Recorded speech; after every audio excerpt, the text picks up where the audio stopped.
La crise du logement, on en parle partout. Et surtout, on en parle depuis longtemps. Soyons honnêtes, c'est compliqué à comprendre. Il y a beaucoup de chiffres, beaucoup de jargon et beaucoup de débats. Alors aujourd'hui, on remet tout à plat. Je vous explique simplement, rapidement et surtout clairement ce qui se passe, et en plus, je m'engage à le faire en moins de 7 minutes. C'est parti!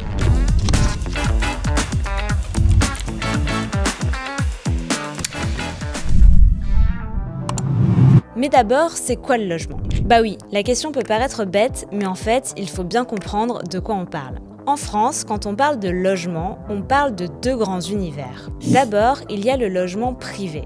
Là, on parle des logements achetés ou loués à des prix fixés par le marché. Et c'est la majorité du parc, c'est environ 8 logements sur 10 en France. Donc pour y avoir accès, eh bien ça dépend de l'offre, de la demande et de ton banquier.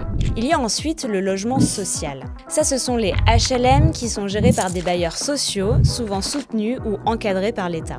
Les loyers y sont encadrés et c'est réservé à des personnes aux revenus modestes. Et bien sûr, dans chacun de ces types de logements, on trouve à la fois des gens qui sont propriétaires et d'autres qui sont locataires. Alors quand on parle de crise, on parle de plusieurs choses en même temps.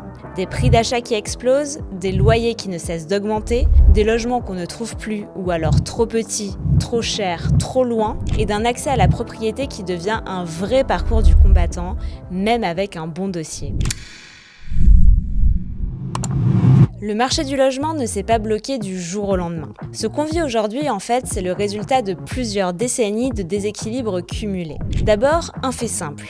Les prix de l'immobilier ont augmenté beaucoup plus vite que les revenus. Pendant que les salaires progressaient doucement, le coût d'un logement, lui, s'est envolé. Par exemple, entre 2001 et 2020, le prix des logements anciens a plus que doublé. Il a augmenté de plus de 130%, alors que les revenus des ménages, eux, ont augmenté que d'environ 30% sur la même période. Et ça a été le cas dans presque toutes les grandes villes et même dans des zones moyennes où la pression foncière était encore faible il y a 10 ou 20 ans.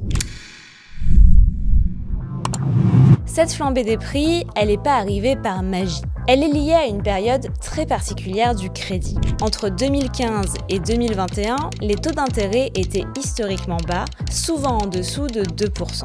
Résultat, on a pu emprunter plus facilement, on a pu emprunter plus longtemps, sur 25 ans voire plus, donc on a pu acheter plus facilement et plus grand, mais au prix d'un engagement financier bien plus lourd. Et en 2022, les taux ont commencé à remonter rapidement. Et là, tout s'est grippé. Les mensualités ont explosé, les acheteurs ont reculé et les banques ont resserré les conditions d'accès au crédit. Résultat, la production de crédit a chuté de 15% en 2024, soit la pire année depuis plus de 10 ans. Et à ce déséquilibre économique s'ajoute une réalité démographique. On est plus nombreux qu'avant à avoir besoin d'un toit. Déjà, parce que la population augmente, mais aussi parce qu'on décohabite. Ça veut dire que le nombre d'individus par ménage se réduit.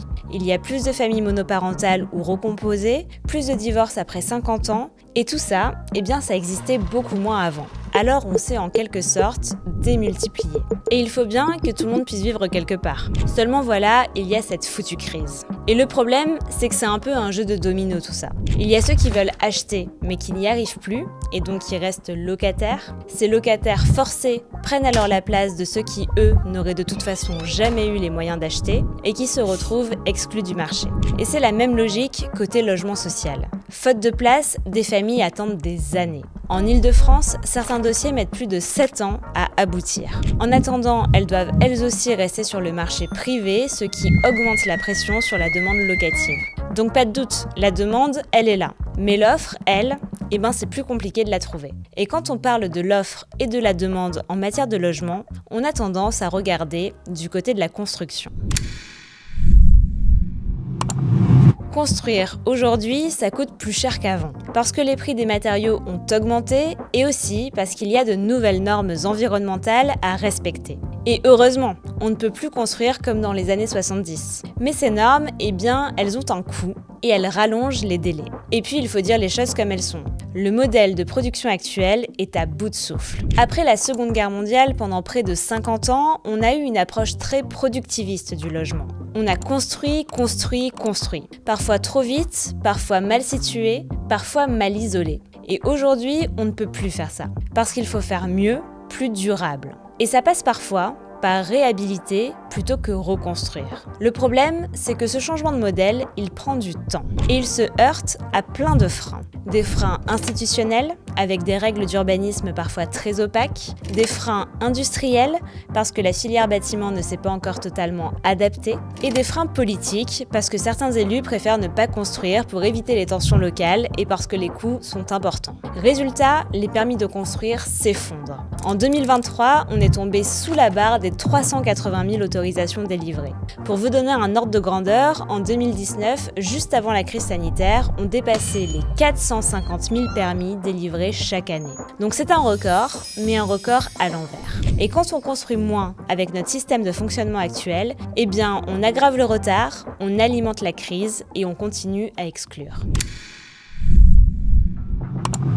Et pour ne rien arranger, il y a aussi différents facteurs aggravants à avoir en tête pour comprendre cette crise. Des pratiques et des logiques qui détournent le logement de sa fonction première, loger les gens.